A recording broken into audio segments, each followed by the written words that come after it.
All right, welcome everyone to Underground That's Catholicism. better. I am Yasi. I got Zachary here, who is an This Eastern way. Orthodox. Can you hear us, Zachary? That's all right. Hey, Zach, can you hear us?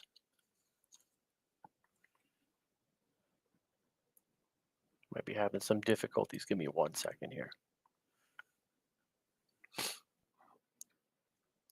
Can everybody hear me at least?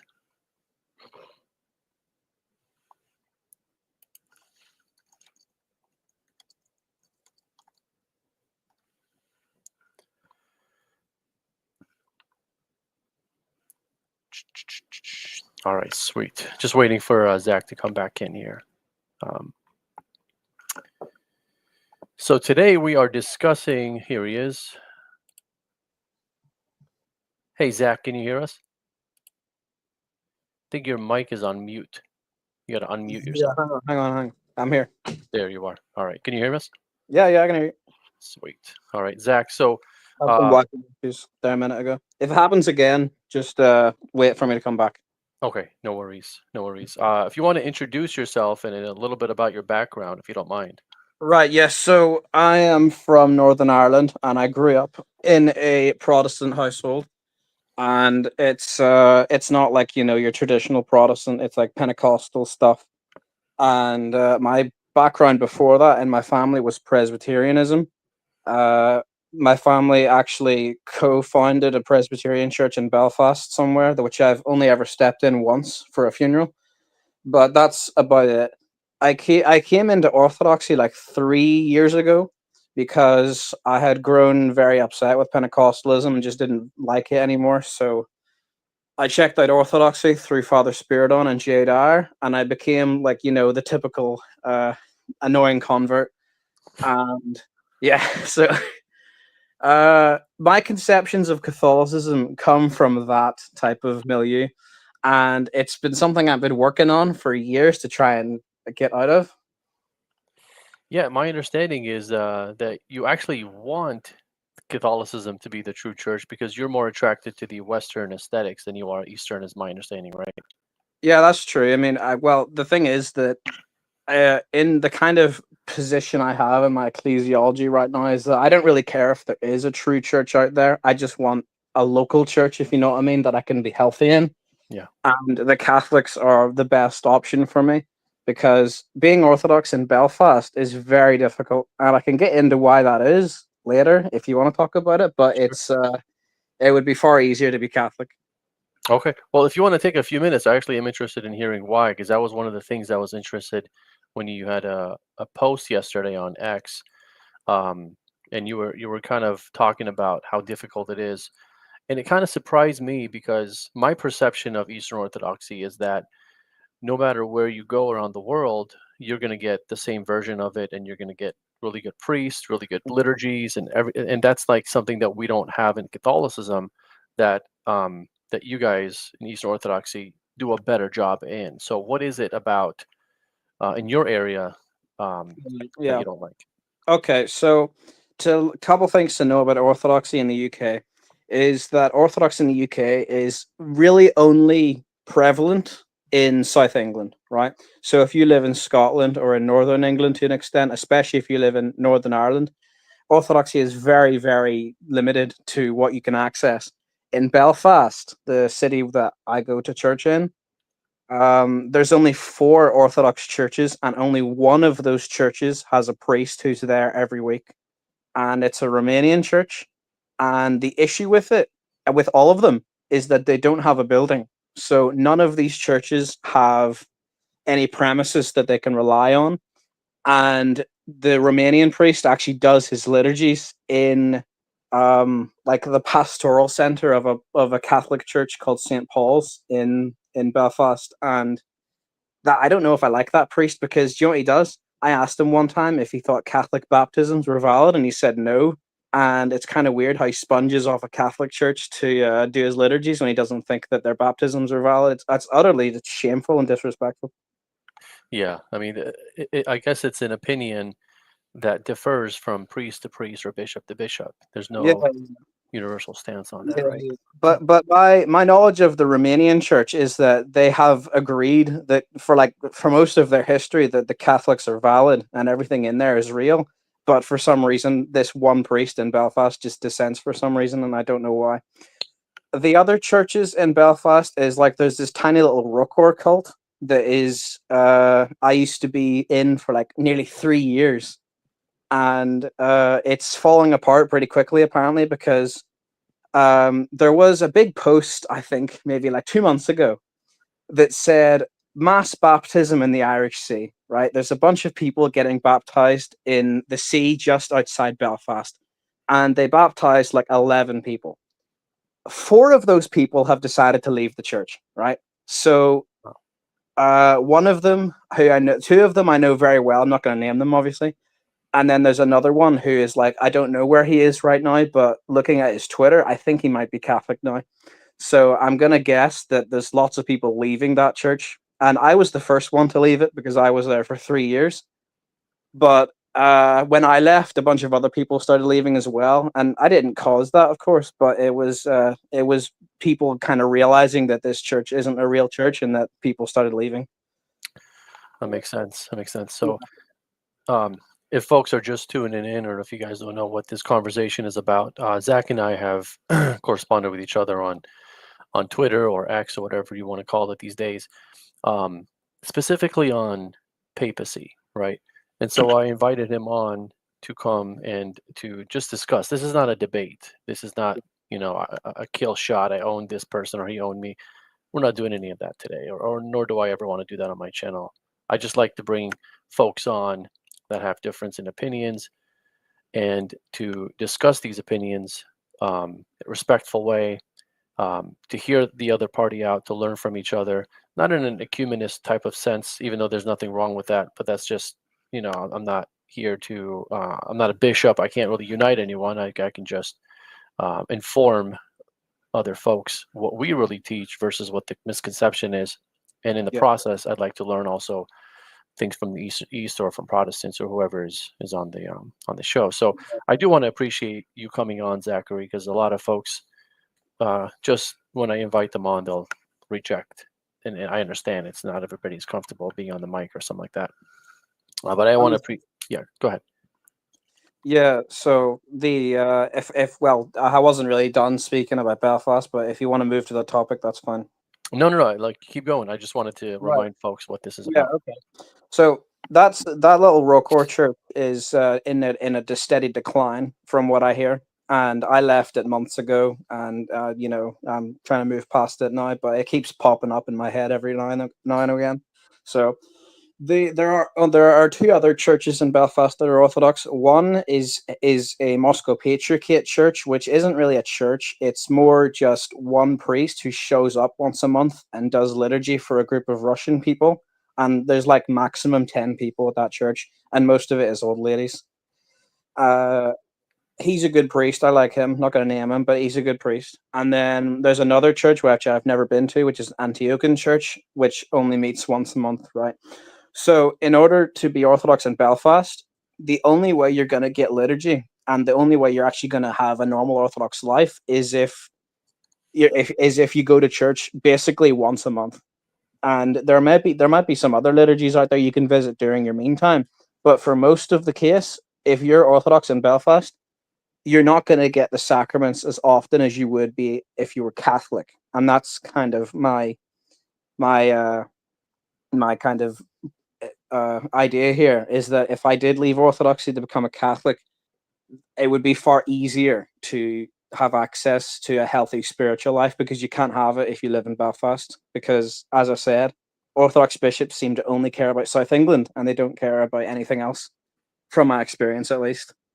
That's unfortunate. And on the downside of the Catholic Church, if you were to join the Catholic Church, is that my understanding is that you don't have reverent liturgies around you or anywhere near you. Is that correct? Yeah. I've been to 2 Novus Ordos, and I came out thinking that if I was to be Catholic and going to those churches, I'd probably get up and leave if it went too far.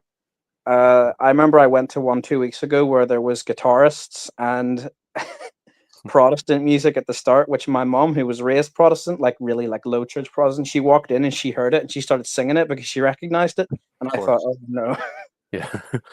Of course. Yeah. I mean, I've seen it all in some Novus Ordo churches. I've seen priests go in there with bikes, scooters.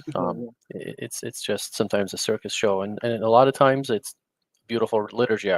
I'm pretty blessed in the last 2 years or so where I am. There's more and more reverent Novus Ordos around me, so that's the positive thing, and you're starting to see that kind of shifting towards that a little bit, not as fast as we'd like to see. I think the non um, reverent liturgies outweigh by far the reverent ones, but I think it's starting to shift a little bit. Yeah. So, but hopefully we'll have something in by you. But there's also a you said a Latin mass, but there's not that many people there. And Yeah, it's a Institute for Christ the King Sovereign Priest Church, and what they did, I think it was like 8 years ago, they bought a Presbyterian church, which I don't exactly know what happened to it, but it was a really old Presbyterian church that had been there in Belfast for a while, and a neighborhood was built around it. It was originally just this structure out in the middle of a field somewhere, and I don't know what happened to it, but the Presbyterians must have stopped using it, and so they sold it to this group, and they've been doing Latin masses there for like 8 years. And I've been to it once, no, twice. I went there 2 years ago just to check it out and see what the hype was about the traditional Latin mass. And then I went again for a funeral of someone I know. So, because they attended that church and they had their funeral rites done near that traditional church. So, if I was to become a Catholic, I'd probably want to go to them more often than not because that's um from my background in throughout the whole year of 2024, I was really interested in the Western Rite and Orthodoxy. So much so that I have decided fully, well, almost fully, that if I am to be continuing to be Orthodox, I'm probably not going to be happy with the Byzantine Rite because I just don't really vibe with it as much as I do the Latin Rite because it's my local church. It's been the Latin Rite has formed much of Western European culture for for like 1,000 years now, yeah, almost 1,500 years since Gregory came up with it yeah, or passed it down or received it. I don't know what language they use, hmm but that's informed much of the culture. And to jump over to the Eastern Rite, it's a big thing to do, and there's a lot of people that are okay with that because they don't come from like a position or a background where traditional their own heritage is emphasized. And that's why Orthodoxy attracts so many low church Protestants, is because Protestantism in its lowest, most evangelical form doesn't have much of a kind of relation to the old kind of high church traditions of the other churches. yeah, So when they come across Orthodoxy and they see how mystically Eastern it is, or Oriental, well, that's the same word, or what's the word I'm looking for? Just kind of not what they're used to. They kind of jump on and immediately think this is really interesting, which is exactly what I did. I saw the big black cassocks and the white beards, and I thought these guys are wizards. Let's go check them out. Yeah, so yeah, that because and the only reason I thought that is because I didn't have, I wasn't raised Catholic or Anglican, right?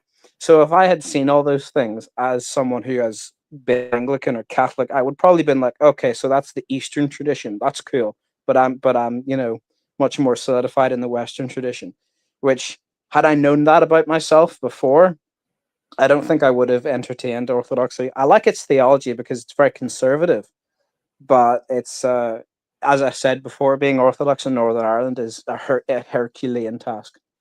yeah, yeah. It's understandable. The question um, that matters at the end of the day is what is truth, as Christ was asked when he was about to be crucified, right?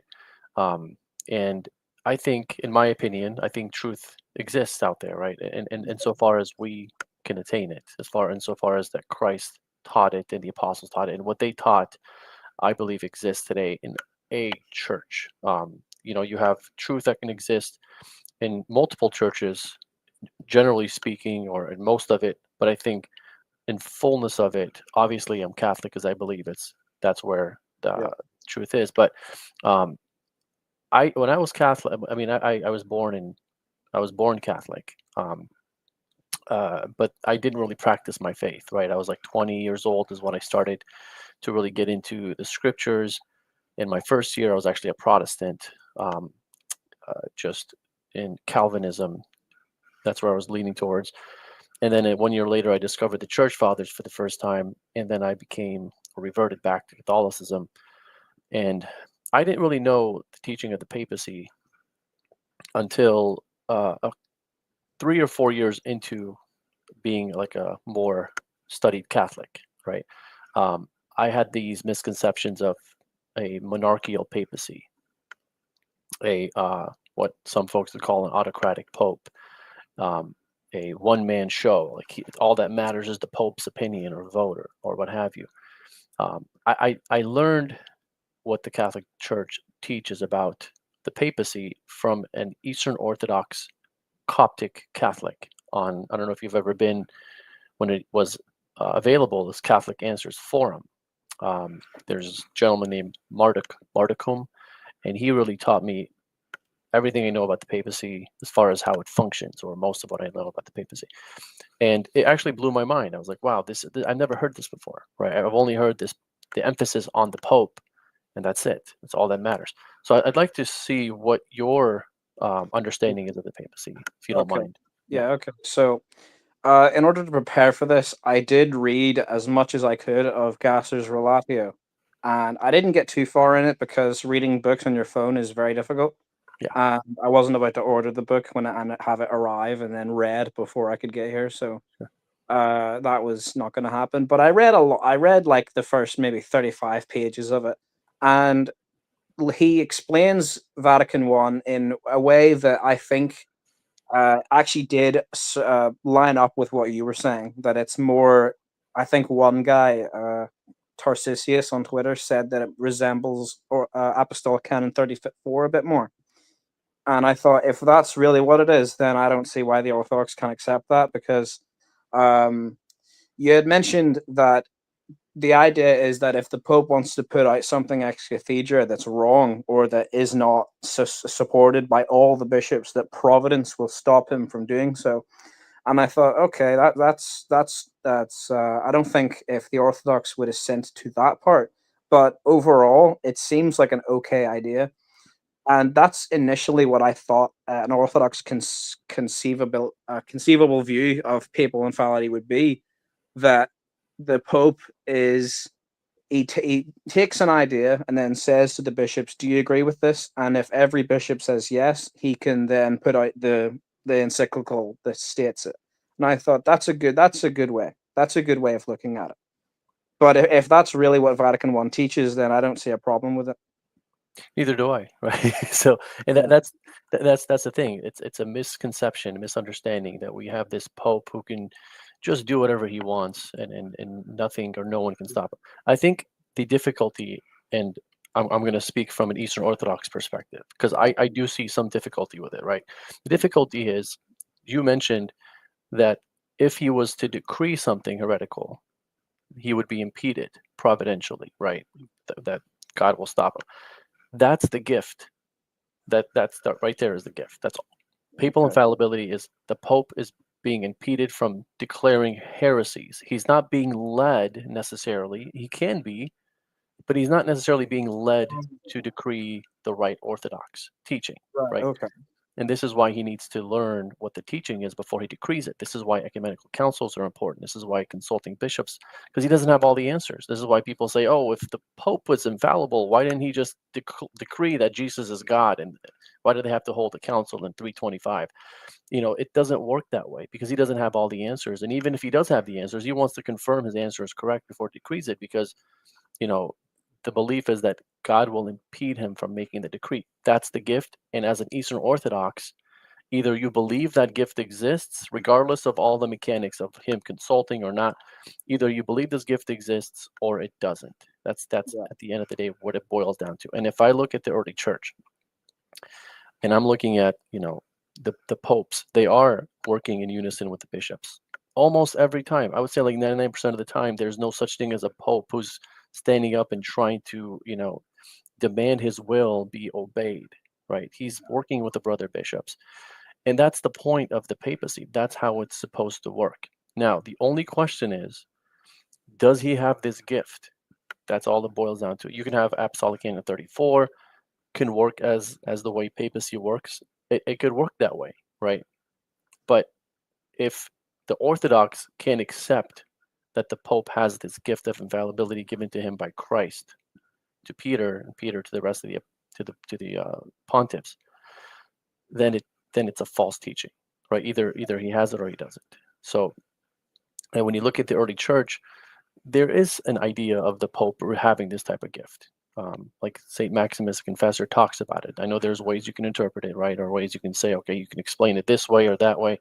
But at the end of the day, on the actual text of when you read the fathers, they do speak of the Roman pontiff having this gift, and they do apply the Petrine prerogatives that Christ gives to Peter to the Roman pontiff, where the gates of Hades will not prevail against the church. They apply that to the Roman pontiff. Specifically, Maximus does that. Pope Agatho does that. The Hormistus, what's the term I'm looking for? The thing that the agreement. I forgot the document. The formula from his Yeah, formula Hormistus. You know, this is all. It's all in there. It's at least being alluded to, or some of it is very explicit, right? So that's what we have to look at when we look at the early church is, does this gift exist? Not whether or not the Pope can or can't act alone, because that doesn't matter, right? It's not about that. He's going to act with the brother bishops, whether you're Catholic or not. Because if you look at the second millennium, you see Catholicism decreeing with in a collegial sense, right? We have ecumenical councils in the second millennium. We could have just had the Pope just decreeing like a machine, right? But that's not what happened. He's not even sometimes in the councils. He's not even like the center of the council. The bishops decree something and then he confirms it, right? So it's a collegial act. And then even when you have the even if you have papal infallibility being decreed in the Assumption of Mary and then the Immaculate Conception, the Pope didn't just wake up one day and decree those things. I've talked about this many times on the show. Is the Pope was appealed by the lay people to decree those things, and in turn, he polled the bishops in his time, and the bishops wrote back to the Pope saying, yes, every priest and every lay person believes in this dogma of papal and of Immaculate Conception or Assumption of Mary. You know, they're two different time periods. And after he received the consultation and all the polling from the church, the bishops, the priests, and the lay people, then he decreed it, because he's decreeing with the mind of the churches, because the consent of the church must always be behind his decree. It cannot contradict it. The difference here is when the Vatican I says, and not by the consent of the church, it's saying that the consent of the church does not make something infallible, which the East would agree with, right? So when we hold councils, you know, in the early church, it's not the fact that these bishops are voting like unanimously that makes something true. Something is true because it's true, because God makes it true.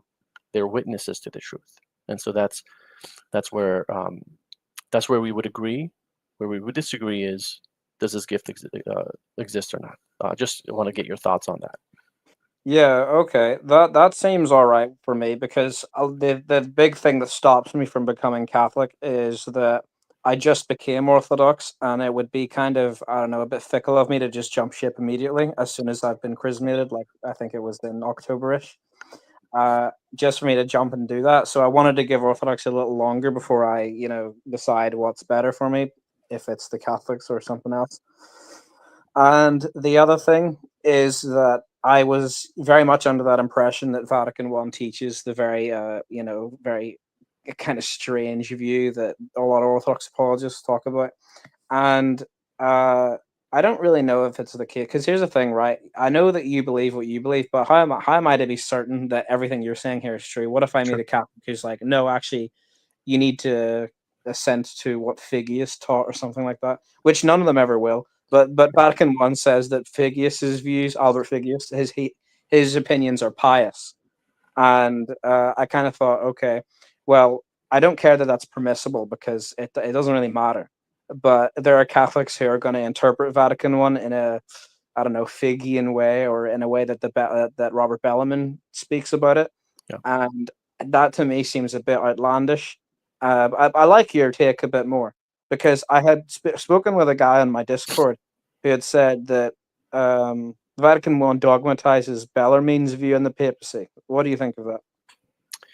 I don't think the Vatican I is doing, it's not saying this person has the whole thing right and this person has the whole thing right. Yeah, I think if you want to know what Vatican I's interpretation is, the correct interpretation of Vatican I, I should say, is we got to see what happened after the council, not yeah, just during the council, right? So what was Pope Pius's thoughts? The ninth, Pope Pius the ninth, he's the one yeah, that was at the council, right? What were his thoughts? And we have his thoughts, his interpretation. We can read them today. And it lines up with what I'm saying very explicitly. Because are you aware? I don't know if you watch any of my shows, but are you aware of the Swiss bishops, the letter they wrote to the Pope after the council? Um, this I've heard about Austrian bishops that sent him a letter, but I haven't heard about the Swiss ones now. What they say? Yeah, so there's Austrian, there's Germans, and then there's Swiss. We Right. have I don't know about the Austrian. I don't know if I've ever read that one. I'd be interested in seeing it. I've read the German one, and I've read the Swiss one, right? And the Swiss bishops, they wrote to the Pope, um, and they said, if you don't mind, if you don't mind, I can Yeah. read it real quick. So, is they said the definition of the council has not in any respect brought about a separation between the head and the members of the teaching body in the church. After the council, as before, the popes will exercise their office as doctors and chief pastors in the church, without forgetting that the bishops are appointed with them by the Holy Spirit and according to the constitution of the church as successors of the apostles, in order that, in concert with the Pope and in subordination to the successor of the Prince of the Apostles, they may govern the church of God. As the popes did before the council, so now after it will they continue to strengthen their brethren, the bishops, in the faith. So also in the government of the church, never will they undertake anything which concerns the universal church without taking the counsel and advice of the bishops. As they Yeah. did before the council, so now also afterwards will the popes summon councils, ask the advice of the bishops scattered over the world, use every means in their power to obtain a full understanding respecting that deposit of faith which has been confided in the church. And they go on and they describe what they mean, what Vatican I means by not by the consent of the church. And they say it doesn't mean that he doesn't need the consent. It just means the Holy Spirit is what makes something infallible, not the consent of the church. But both are going to be there, right? Right. So Okay.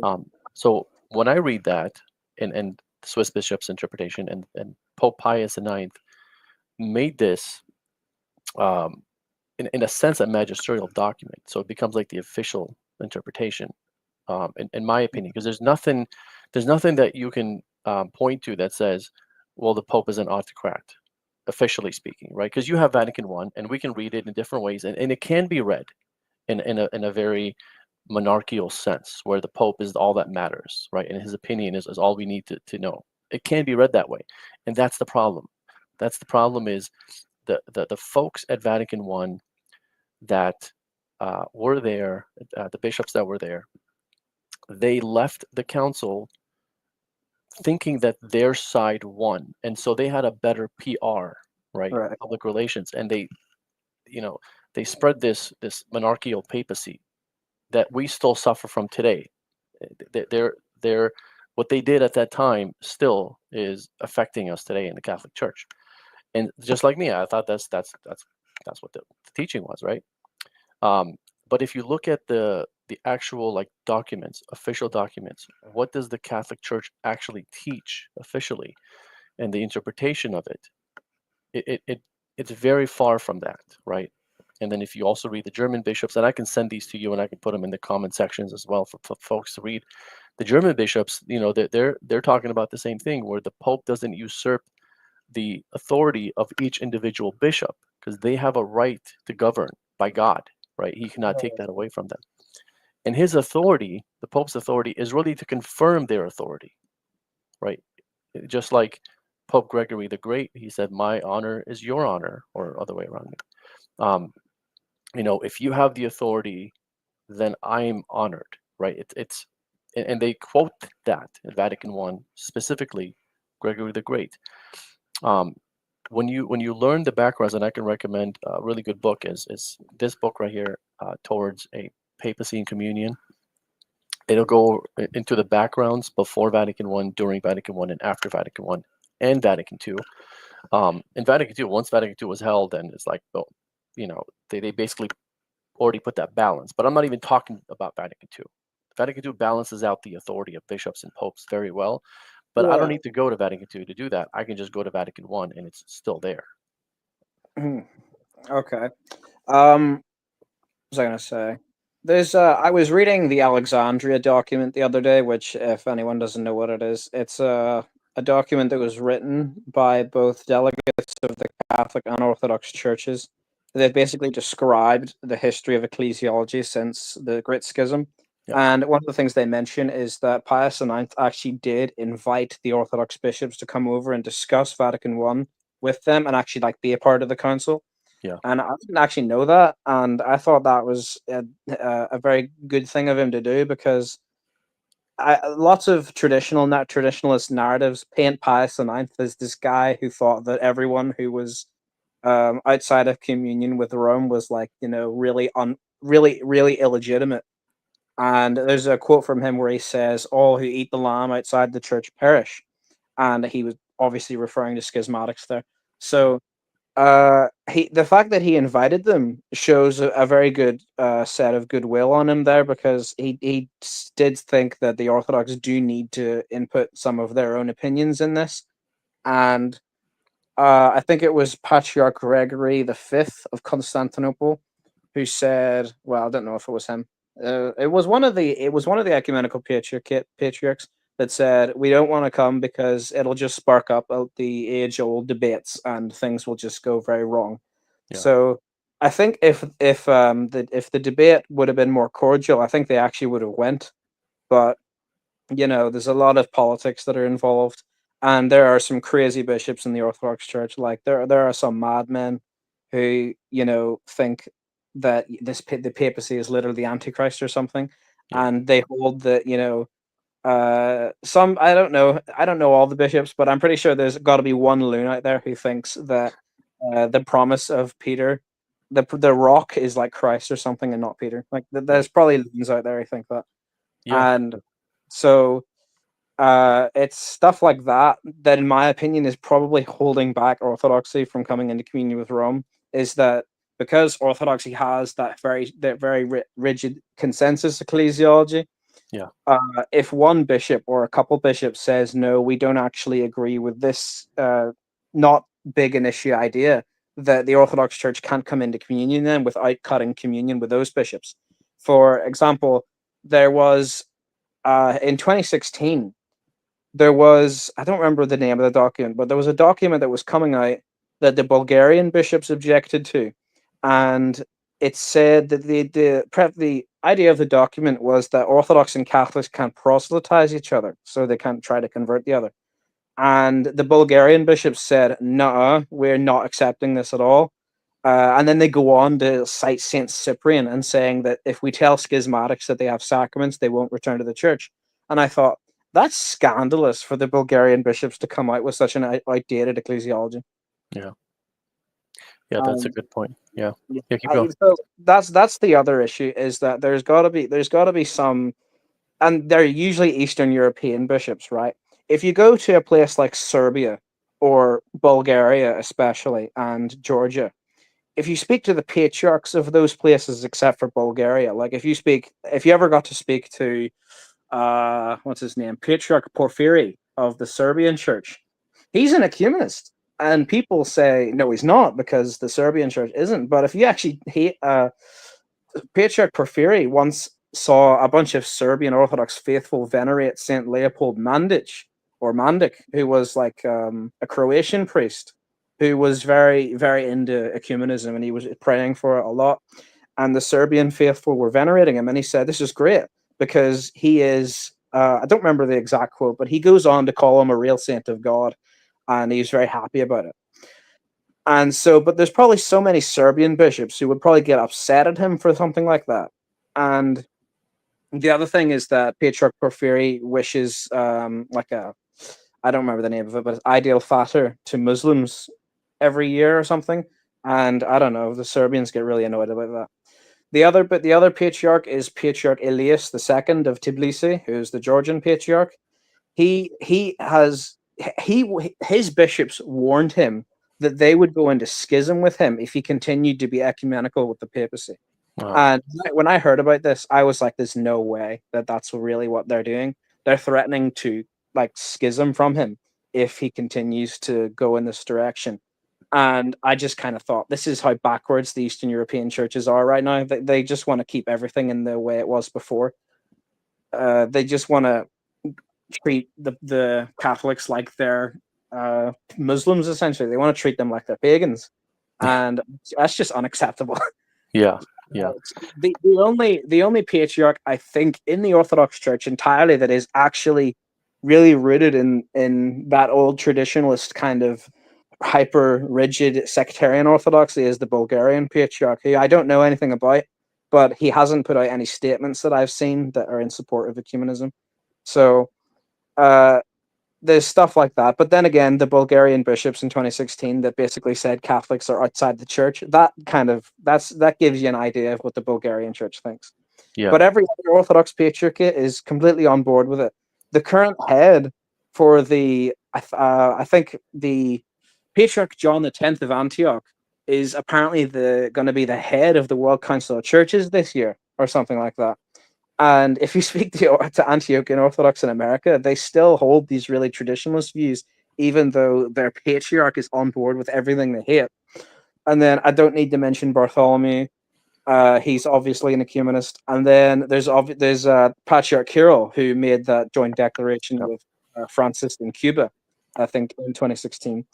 Not a lot of people know about the Russian Church's ecumenism because they think they think they're healing from it in some way, but no. The Russian Church is still steadily ecumenist. They signed on to the Balaman Agreement, which has the mutual recognition of holy orders between the two churches. And so if you're in the Russian Church, you basically have to go along with the opinions of your church that ecumenism is the way the Russian Church is going to go. But that is only if the war it doesn't obstruct it, because the other thing is that because of the Moscow-Constantinople schism, there's this idea among people that, which I'm not sure if they're right, but that they're going to secede from ecumenical dialogue so that they can upset the Greeks or something like that. I'm not sure. But if that's how that goes, it's going to be very sad, because the Right. Russian Church was doing really well with ecumenism for a while. Patriarch Alexei II was very involved in it, and he was I think it was under his reign as patriarch that the Balaman Agreement was signed on to by the Russians. So he was a great patriarch. That's all interesting. I mean, this is all stuff that I have no idea about, and I'm learning. That's really interesting. So you're saying, because I have a completely different understanding of the Russian Church. So when you say Russian Church, you're talking about the Russian Orthodox. What is it called? The Rokor, as well. The Russian Orthodox Church, the actual Russian Church headed by the Patriarch Rokor, is this kind of weird. I don't know what to call it because I refuse to call it a church. It's not a church. Rokor is like, it's a formal hierarchy of bishops, but it's not a church in my opinion. It's this kind of weird government system to manage this depleting set of Russians in Europe and America. Yeah. So I don't really think Rokor is a church, especially not in England. In England, Rokor is just the worst. Oh, really? Okay. Yeah, I'm not going to talk about that because it's a bit much and it's No not the worries. topic. But Yeah, no worries. Rokor in England is hell. No worries. Uh, Yeah, go ahead. So the Orthodox Church has over the years been very ecumenical with Rome, and as I was saying before, the impediments to unity is a couple of backward bishops in Eastern Europe and some Greek bishops who are insane as well. Yeah, it'll take a miracle, I think, for us to unite because of the preconceived notions, the misconceptions that we have of each other. I Yeah. think this is all we can do as lay people, is educate each other as much as we can. Because if the lay people understand the teachings, then if there's ever unity, it's going to go back to the lay people, and the lay people are going to either accept or reject, just like it happened in Florence, right? And so that's important for us to educate ourselves, not just on what our church believes, but what the East believes, from my perspective, right? And even Oriental Orthodoxy, right? Sometimes we forget about them, because if there ever is unity, and I think there will be, providentially, by a miracle, it's going to have to be accepted by the lay people. And if we don't have the right understanding, then it's going to sound like, my church just accepted, you know, um, conciliar infallibility and throw away papal infallibility out the door, right? Even though they can be reconciled with each other. And from an Eastern Orthodox perspective, if there is unity, they're going to think that, papal infallibility is accepted, and now we all have to worship the Pope, things like that, So, um, but a lot of good stuff here. And, I'm learning a lot because I don't know much about the East, in terms of how it operates today, the politics and all the stuff behind it, Okay. because there's so much to learn. I don't have time to learn that stuff, right? My interest that I usually do is I look at the church in the first millennium, how do they operate? And then I look at both churches today, how do they operate ecclesially? And is there anything, in Catholicism, besides that, what we're talking about Yeah. specifically, on the papacy, or even if it's not on the papacy, like Filioque Right. or Immaculate Yeah. Conception, anything Um. else? Yeah. Yeah. Okay. So you're asking me, is there anything else in Catholic theology that I would have a problem with? Yeah. Yeah. Right. Yes. Okay. So the Filioque way used to be a problem for me. It's less so now because I just kind of accepted that the Latin fathers absolutely did teach this, and I'm not entirely convinced that they taught the Florentine Filioque way, but the Florentine Filioque way is not that much different from what they taught. Especially the Frankish bishops. The Frankish bishops taught a lot of what is dogmatized at Florence and secondly on, but um, I can't get around that, and I think that if the Latin tradition teaches this kind of thing, then there's no reason for me to call it heretical. And this is a popular argument made by Catholics: is if you anathematize the Filioque, then you're anathematizing basically all the Latin tradition. And there is a document that a lot of people, a lot of Orthodox people, don't know about this document. It's an agreement made by the Assembly of Orthodox Bishops in America, who made an agreement with the Catholic bishops in America about the Filioque. And in the document, they both state that Orthodox people should not call the Filioque heretical. They can't call it for Wow. heretical anymore because it's the Latin tradition. And I think the exact statement is people from neither church should call the tradition of the other heretical. And that kind of blew my mind for a bit because on Twitter you'll see people saying the Filioque is absolutely heresy, and our bishops are like, yeah, it's not that big a deal anymore. And I put out a tweet yesterday that said that there are so many people in the Orthodox Church and the Catholic Church who need to get on board with the ethos of our bishops. Our bishops are centuries ahead of us Yeah. in like their understanding of these issues. And the other thing with the Filioque is that I'm okay with it being in the creed because it was in the creed for centuries in other places like Spain and England. And I remember I was on a Western Rite group chat, and they would talk about that. They would say, "Do we know if the Filioque was actually inserted into the English creed?" And that document between the Orthodox bishops and the Catholic bishops in America agrees that it was added. So if no one's anathematizing the English church during that time, then it doesn't seem right for me to anathematize it. But the Filioque for me at this point is just getting past how you can interpret it. So some Catholics like Christian Wagner will say that the I'm trying to get it right because I'm not an expert on the language, No but worries. yeah, he suggests that it's the Florentine Filioque is much more the Thomistic kind of view of it should be pushed forward rather than what was in the Vatican clarification of the Filioque, which Wagner copes and says it's not magisterial, but it's essentially what the Catholic bishops are saying. If we were to unite, this is the conditions about the Filioque, and I think I haven't read it in a while, but it doesn't necessarily. I don't want to. I don't want to say it admits the Orthodox position. but I think it comes close to it because it gets into like what the Greek tradition means by the word atia, and then what the Latins mean by principium. And so if they can agree on what the term is, then or what the term is meant by the Filioque and the theology it means, then I don't see it as an issue.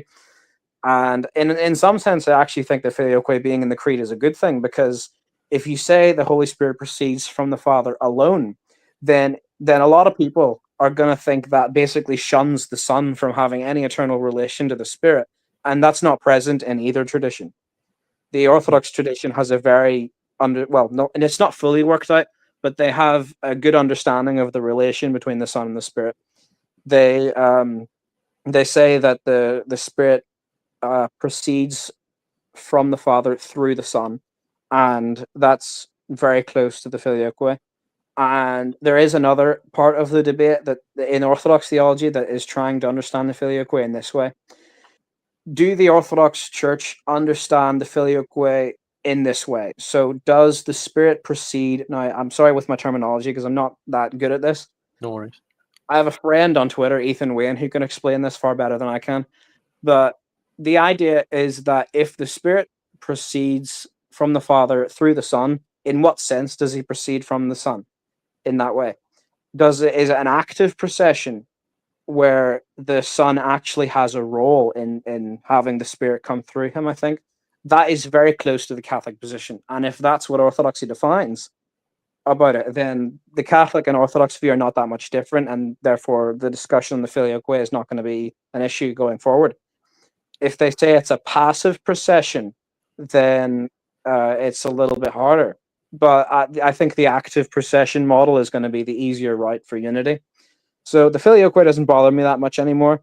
And some people get annoyed at me when I tell them that I think the Antiochian Western Rite Vicariate should have kept the Filioque in the creed rather than removing it, because I think the Filioque is actually a legitimate thing that the Western bishops were wise to add. It was just they couldn't interpret it in a way that the Eastern Church was thinking was okay, and that's where the whole issue came from. The other issue is purgatory, and I don't have a problem with the idea that people are purged of sins after death. The Orthodox Church actually does teach that. Yeah. The issue with the purgatory, in my opinion, is that if you die in a state of mortal sins, there's basically no way for you to get out of hell. And the Orthodox interpretation of this, as outlined by Metropolitan Hilarion Alfiev, states that if someone does enter hell, the church can they can be, what's the word I'm looking for, appeased of their sufferings. And I might think the Catholic position holds that too. But the other thing is they hold that they can get taken out of hell through the prayers of the church and through the offering of the liturgy, which, to my knowledge, the Catholics don't believe this. To my knowledge, I think they teach that if you enter hell, you're there forever, and there's no way for you to get out. Right? Yeah. Correct. So yeah, so that's another thing. I'm not exactly convinced of that, because if you take a look at now, you might have an explanation for this, and I'd love to hear it.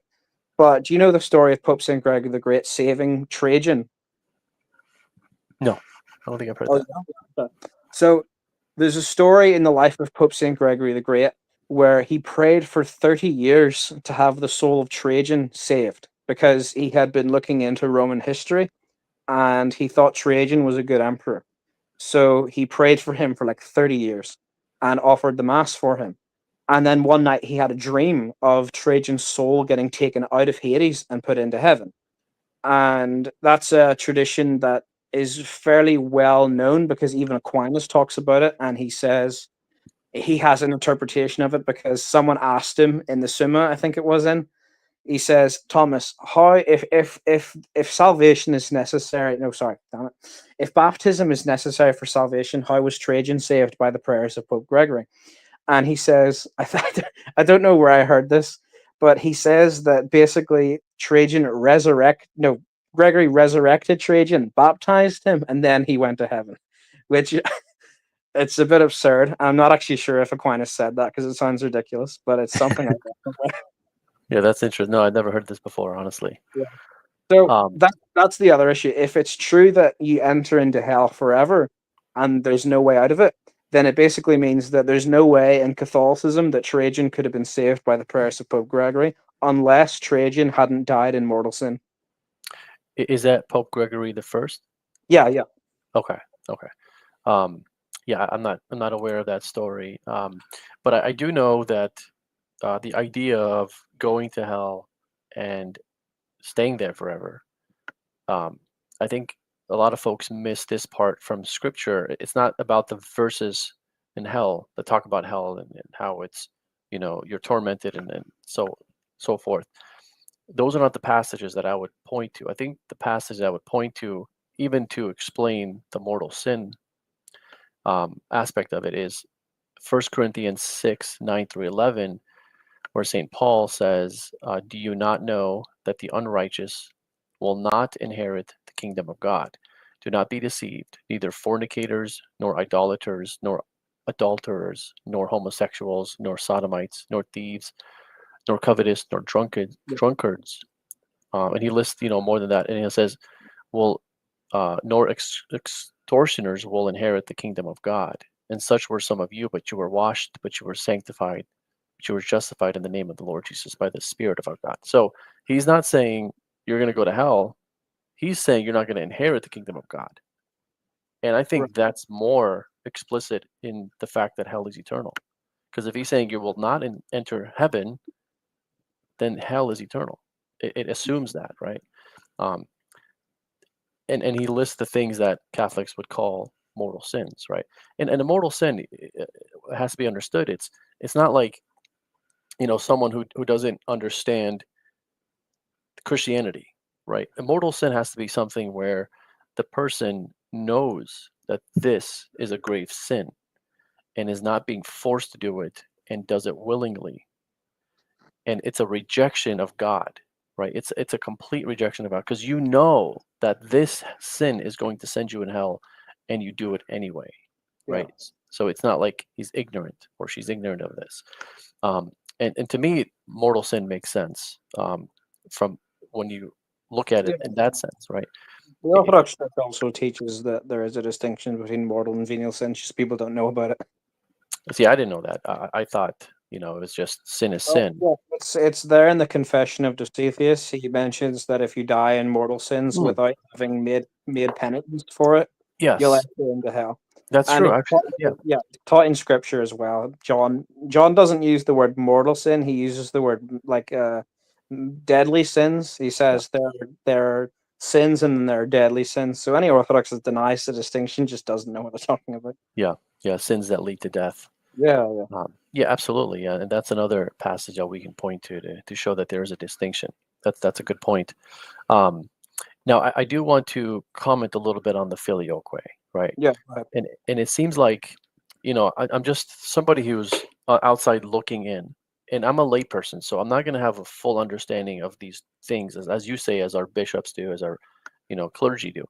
And when I'm on the outside looking in, and what I see is something that's really not far from the primacy and synodality issue, where the East is emphasizing synodality and the West is emphasizing primacy, but neither is necessarily denying the other, right? Yeah. And I think the Filioque is no different, right? Where the West is emphasizing one aspect of this teaching of the Father and the Son, just like you're saying, the East do not deny the eternal um, uh, role that the Son has, right? Yeah. With, of the Spirit going through the Son, however you want to word it, right? And then the West is also not denying the that the Father is the principle without Yeah. principle, right? And then the Son is a principle with a principle, right? So it's an emphasis thing, and I'm not going to say it's semantics only. I know there are differences, right? I'm not well versed on this topic to understand it, but I Yeah. know enough to know that there is an emphasis problem, and now we're kind of admitting the other side little by little has a point, right? Yeah. And I think we're getting closer and closer on that topic. I don't think that's as big of an issue as the papacy is, even though it still is an issue, still, right? We haven't solved that, right? I do want to get your thoughts on one thing. I don't know if you've thought about this before, but what about the Immaculate Conception? Um, I am close to having no issue with it because something I believed already as Orthodox was that it's an idea that allegedly came from Saint Paisius. He said, or someone claimed he said, that during the conception of the Blessed Virgin, Joachim and Anna, whenever they conceived her, their intercourse was in such a way that there was no Passion. selfishness involved. Yeah, passion, something like that. Mhm. And therefore, with the grace given by God in that, she was able to be produced or conceived in a way that made her free of original sin. And I thought, okay, that's a good view. I like that. It makes a lot of sense. But the only issue for me that stopped me from embracing the Immaculate Conception was that I'd seen many quotes from the Church Fathers that said that she was cleansed of original sin at the Annunciation, Yes. and that was the traditional Eastern view. So Yes. Yeah. That's something I've done a lot of work on my channel. On I don't know if you know William Albrecht's channel. We've done a lot of shows on these passages from the fathers, and I'm not going to sit here and tell you they're easily explained away. They are yeah, difficult passages when it right, comes to the Immaculate Conception, and there are some fathers that I would say this guy definitely does not believe in anything close to the Immaculate Conception, right? right, So they're not. I'm not going to say the fathers are unanimous or every single father believed in the Immaculate Conception, but there are some of those passages where they're talking about how she was cleansed from they don't say sin specifically, but they say that she was purified, right? right. Um, and that's a lot of times they say sanctified, right? Sanctified is just to make something more holy. Doesn't mean that it wasn't holy before, right? It's just an increase in holiness. So I believe that something real happened at the Annunciation with Yeah, Mary, right? Something real happened. It's not like when we say that she was immaculately conceived, we're not saying that when she was conceived and she was like a sperm and an egg, that she was like, she reached theosis at the time, and then that's it. She's no more growth in her, right? Possible. That's yeah, not okay. right. We believe that she did grow in holiness throughout her life, and it never stopped. She never stopped growing in holiness. And then when she got to the Annunciation, we have to understand that this language is being used is going back to Adam and Eve, because Eve, her mind was um, was how do I say, like, something that's not clean. It was made, I guess, dirty in a sense, right? The devil put dirty thoughts in her mind to do something sinful, right? Yeah, And so we both teach that Mary is the new Eve. So as the new Eve, before the angel asks Mary the question, right? Basically, you will conceive the Son of God. Do you accept this or not? Kind of thing. Before she said yes, her mind was purified in order for her to say yes, because the first woman, her mind was made dirty by the devil, and right. she said yes to him, right? So it's a purification of her Okay, mind. That's how I look at it. And a lot of the fathers specifically say he purified her mind, right, in okay. order to say yes. There are some difficult passages from the fathers that it's hard to reconcile with what I'm saying, but there is still an explanation as her being made more holy. It's not just, hey, she's being purified from sin. Yeah, okay. They don't. And the other thing is that the Immaculate Conception isn't something I would hinge everything on. I mean, the Saint Gennadius Scholarius believed in it, Yeah. and he was so if he can believe it, then I can believe it, right? It's Yes. not really much of an issue. The Yeah. Immaculate Conception isn't an issue for me in the totality of issues, right? It's Sure. not like the biggest issue. I could accept it, fine. It's just I need, but you clearing that up is helpful. Yeah. The other thing is the assumption. The assumption of merit is not an issue at all, and the definition that Pius XII gives is literally what we believe. Yeah. If I can remember what it is, it's that she died and then she was assumed, right? Yes. Right. Correct. Yeah, that's fine. That's fine. Yeah. Yeah. No Yeah. problem. Yeah. He does talk about her dying. I know some Catholics say, she didn't die. I mean, like 99% of theologians in Catholic Church say she died. I think there was one or two church fathers that hint at the fact that she didn't die. Yeah, yeah. But that's Yeah, just one or two. that's not an issue for me at all. Yeah. But other than those things, I think that is most of like the Purgatory, and then also the bit about Vatican I. That's more or less the big issues that would stop me.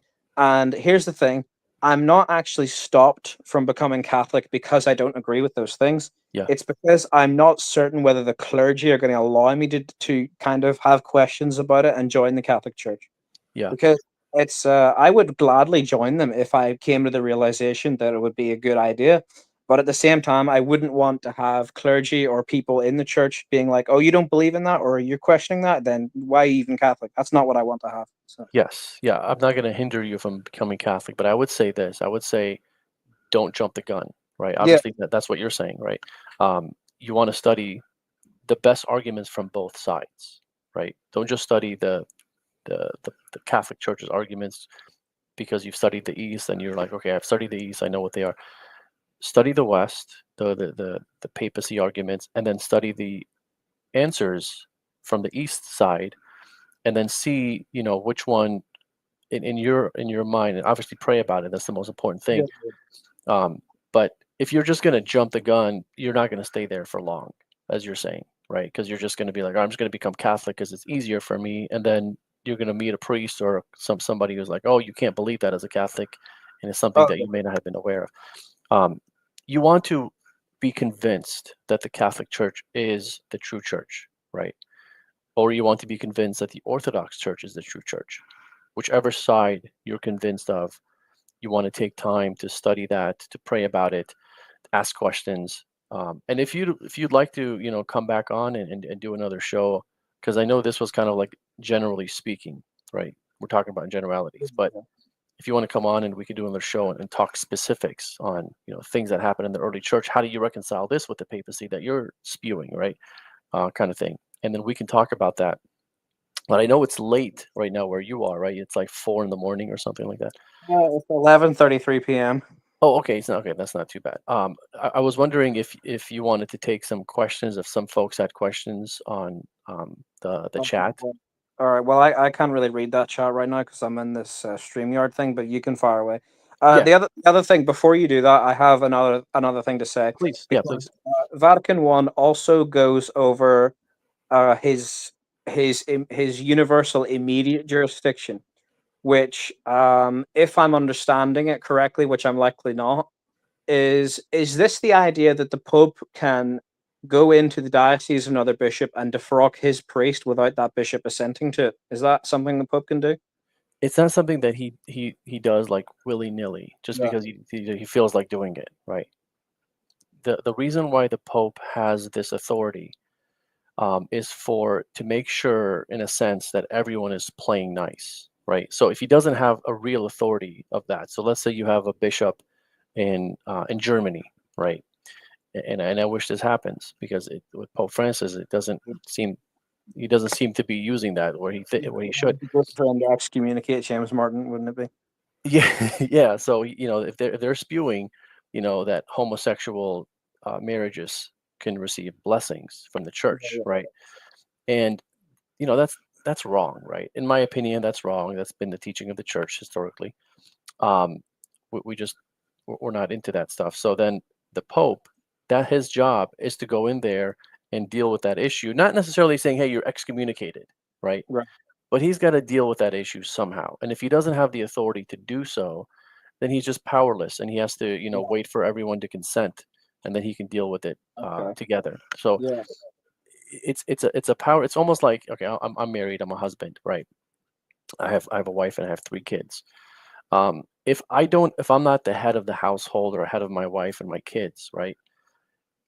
And I don't have real authority, right? If I have to always ask my wife whether I can use my authority or not, then I have no power. My wife has the full power at that point, right?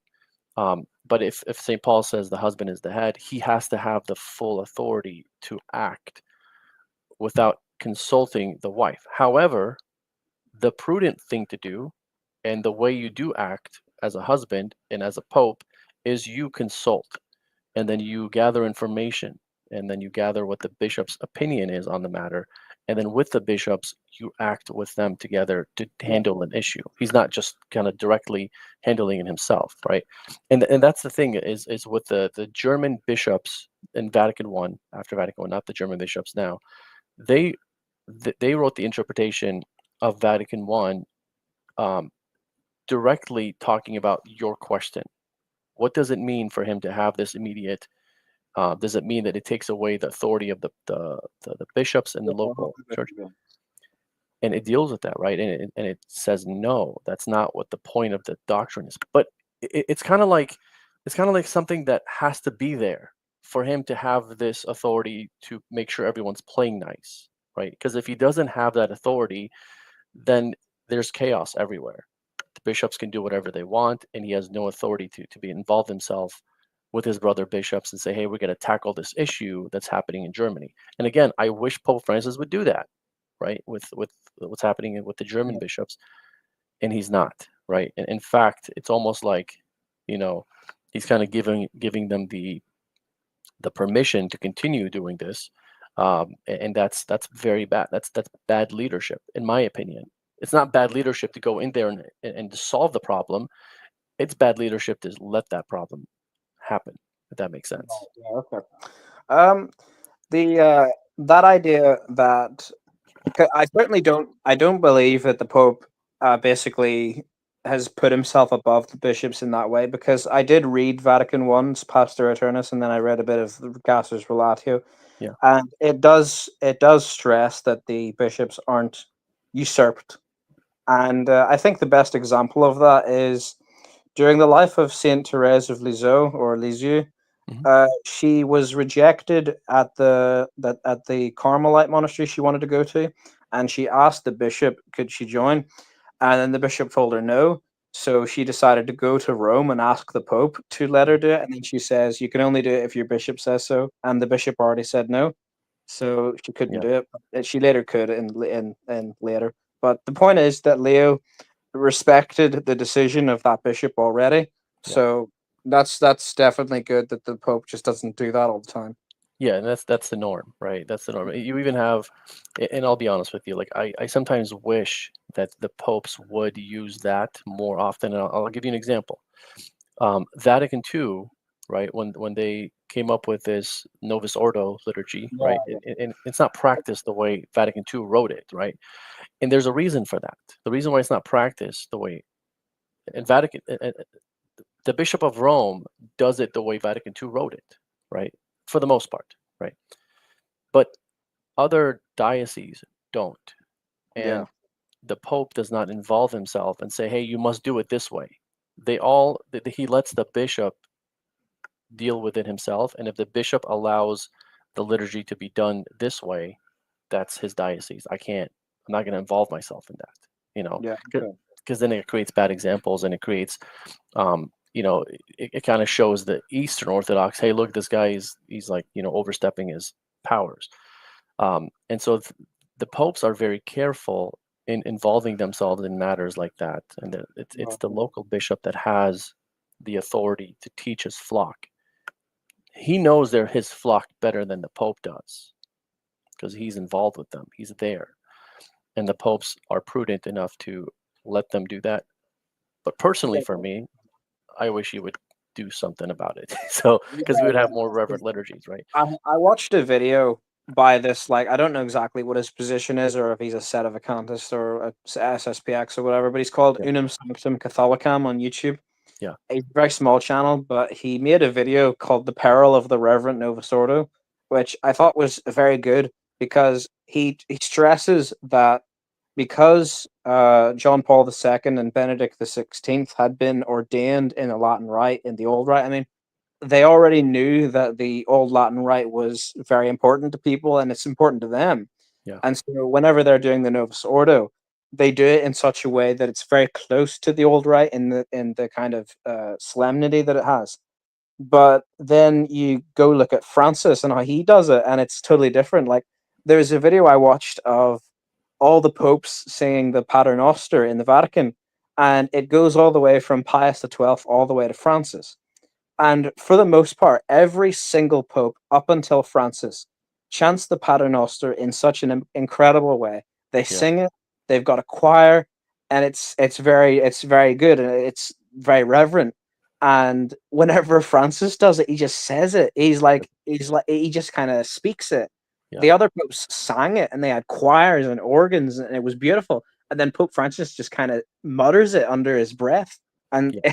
in one of the clips, he just lets the choir sing it. Yeah. And yeah, I just kind of thought that's just not good. Yes. And then there was another clip I saw. Sorry if I'm speaking too loudly No. and too. No. Calm down. Um, it was a video made by some asshole on an Orthodox guy on YouTube that was like Orthodox liturgy compared to Catholic liturgy, and it was Oh regular. yeah. Yeah, yeah.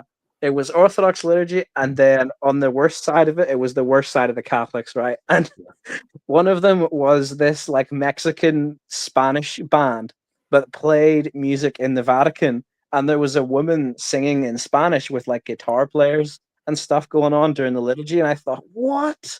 You Yeah. would never see that under Benedict or John Paul II. Never. Yeah. Yep. Yeah. That's. I'm not. I don't like to speak badly about Yeah. the Holy Father publicly, right? So I'm very careful with what I say. Um, I'll just say that he's not my cup of tea, right? Yeah, yeah, yeah. I Uh, understand that. yeah. I've always said that people who know me well know that I love Pope Francis's theology and his kind of, especially his ecumenism, right? Because everyone knows me as a big ecumenist. Yeah. Francis is great there. He is actually like ahead of everyone when it comes to ecumenism, and he's very brilliant at it. Yeah. But when it comes to his liturgical ideas, I can't stand it. Yeah. Yeah. I can see that. I can see that. And he's really the Pope. What I do like about him is he is emphasizing this collegial type of church, papacy. I know he calls it synodality. Synodality is what I don't like about it is it involves the lay people to have an opinion that Yeah, may yeah, affect the bishops, right? yeah. I don't like that. But Yeah, if I could say something about that real quick, yeah, and I'll let you come back. Do you know that document, Traditionis Custodes? That yes, apparently wasn't written by him. Apparently, it was like this really, really liberal Italian liturgist who made it, who's not even a priest, called like Andre Grio, and he was the one that wrote that document and had it put out. And because he really hated the traditionalists, and so he had that put out. And I don't know what kind of authority he has to put something out like that because he's a yeah. layman. So So he himself has no authority, but if the Pope reads it and agrees with it, then it's really the Pope as if he's writing it, right? So yeah, the Pope could have a ghostwriter, and sometimes they do to write their encyclicals or things like that. But it doesn't mean that authority is coming from the person who initially wrote it. If the Pope is releasing it under his, authority, apostolic letter or what have you, then it's yeah, as if it's coming from the Pope. yeah. So I understand that. It's just that that that very divisive encyclical came out from the mind of a layman. yes, yes. Now, what's interesting, and I mentioned this a couple days ago, is if you read the document, Traditionis Custodiis, the very first section of it talks about how the bishops were polled um, before this was released. So they got the mind of the bishops, and then they wrote this encyclical based on what the bishops told the Pope, with the polls that they were sent. Now we don't have any data of these polls. We don't know if they were actually polled, but it says they were, and it says that the mind of the bishops are in this document. And I bring that up because some folks think that it's Pope Francis is doing this willy nilly on his own authority. Whether you want to believe that he actually did poll the bishops or not, I think is important. But what's really important is that the Catholic Church ecclesiology understands that the Pope doesn't just willy nilly act alone. Even the document says that they polled the bishops because that's important to do um, before you do things like this that affect the church in a sense. We do have a question from. Go ahead. I'm sorry. Did you want to say something? Oh, no, just I was saying yes to the questions. Okay. So Divine Mercy Apologetics. He has a good channel. So check him out if you guys haven't. Right, Um, yeah. he says, "What is the official biblical canon of the Eastern Orthodox Church? Is this canon the same in Greece as it is in Russia?" Okay, well, I'm not like an expert on that, but I can say that the Catechism of Saint Philip of Moscow lists the Protestant canon, and he says that that's the Bible. So the extra stuff that's in there that you see the Orthodox apologists talking about, like what's commonly called the Apocrypha, according to Saint Philip, that's not the same level of scripture as the Protestant canon. So I don't even think the Orthodox Church has a set canon yet, if Saint Philip can say that. So. Oh, okay. Okay, that makes sense. Trying to see if there are any more questions. Let's see. I don't see anything else. Maybe here are pan-Orthodox. Okay, here we go. Are pan-Orthodox councils binding, and if not, then who decides? Okay, so stuff like the councils that were held in Constantinople about the Filioque way, they're commonly known as the Blackernay councils. Those councils are binding, and the reason that they are binding is because all the Orthodox bishops approved of it and said, "This is our theology. We like it. It's fine." That stuff there, you have to agree with that, or at least conform to it if you are Orthodox. The other stuff that is not authoritative in the same way is stuff like the Confession of Dositheus and the Catechism of Peter Mogila. Everyone on Twitter likes to say that those are like utterly dogmatic. I used to believe that myself, and I don't think they are anymore because um, they were accepted pan-Orthodox, but what that means, well, whenever they accepted the Confession of Dositheus, they stressed that this is a teaching document, right? So it can give a primer of Orthodox theology, especially whenever it's dealing with Protestant issues, because in the 1700s, the Orthodox bishops in Russia, I think, and as well as probably Constantinople as well, I think it was just those two, were doing a dialogue with the Church of England. And when the Church of England asked for a confession of faith, they said, read the Confession of Dositheus, because they wanted Protestants to read that. I don't know if it was the wisest decision, because it's a very polemical document, Yeah. and it's got a lot of some very strong language in it. Like it calls Calvin, uh, I think, it says Luther is mad. It calls Luther mad in it. And then it also says that Calvin's church is the church of the malignant. And it's very, very strong language. And Yeah. I don't know if the Anglican bishops accepted it. But that document, it didn't go well with them because it proponed transubstantiation, which the Orthodox Church does teach. It does agree with transubstantiation, and you'll see lots of people say that they don't agree with this. Yeah. And I always like to make fun of them for that, because if the Orthodox Church didn't teach transubstantiation, then that basically means that the reason that the Church of England and the Orthodox aren't in communion today is because we told them we believe in a doctrine that we don't believe. So Yeah. Yeah. That makes sense. yeah. Yeah, that makes sense. Yeah. You see like online apologetics or online polemical things, and you just got to get beyond that. You got to get past that, Yeah. right? A lot of that is false, and it's like errors that are being spewed left and right, and everybody needs to just go and look at these things on their own and Yeah. verify. Okay, what did you, when you see somebody say that, okay, what does Eastern Orthodox Church teach that it's false, transubstantiation, right? Or where does it teach that it is true, right? So um, these things people need to ask more questions. Here's where I'm at with things. It's not so much that we have the wrong answers, is that we're asking the wrong questions sometimes with Yeah. these dialogues, and so and that's what happens. Let me see if there are any more questions. What are the sources for the story of Trajan Oh, salvation? uh, I don't actually know. I think it's in. I think it might be in the life of Gregory the Great himself. Someone wrote his life, and then they mention it, but I've never actually found the source for it. I just know that that's a popular story about him, so I don't actually know where it comes from. You could probably find it very easily if you look it up. Yeah, if maybe people Google it, they can probably find it. Somebody said the document said that Calvinists are shameless in how they pull from the Uh, ancient churches only to then repudiate them. yeah, yeah. Um, so that's very interesting. What is the date? He says, what is the date of the document? I mean, uh, The Confession of Dositheus.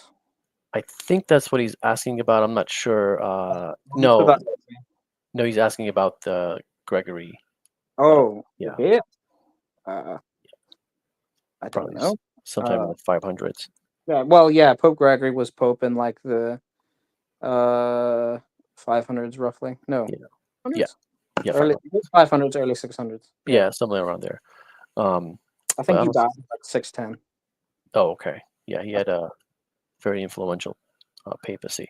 I think that's about it. I'm gonna call it a day. I do so I do my shows from work before I Yeah, get home, and so I want to make sure I can do these without the kids um, bothering me. So I do yeah. need to get home to the wife and the kids. So this was fun for me. This was like one of the.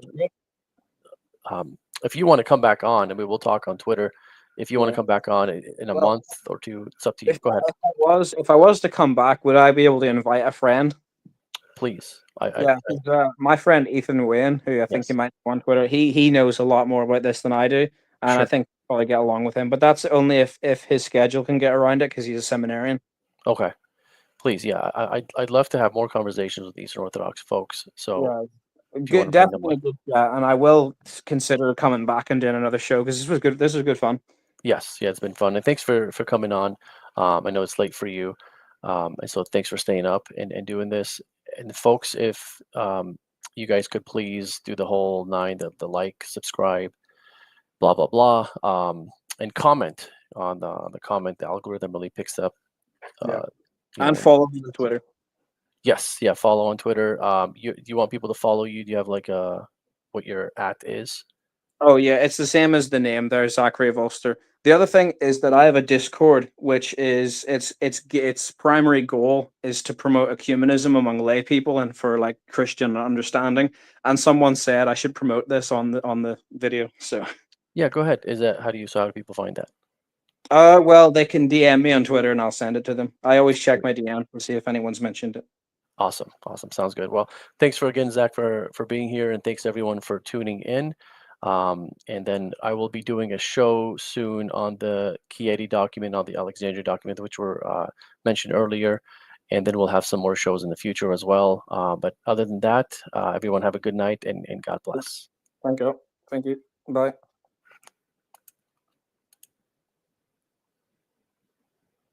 All right. Well,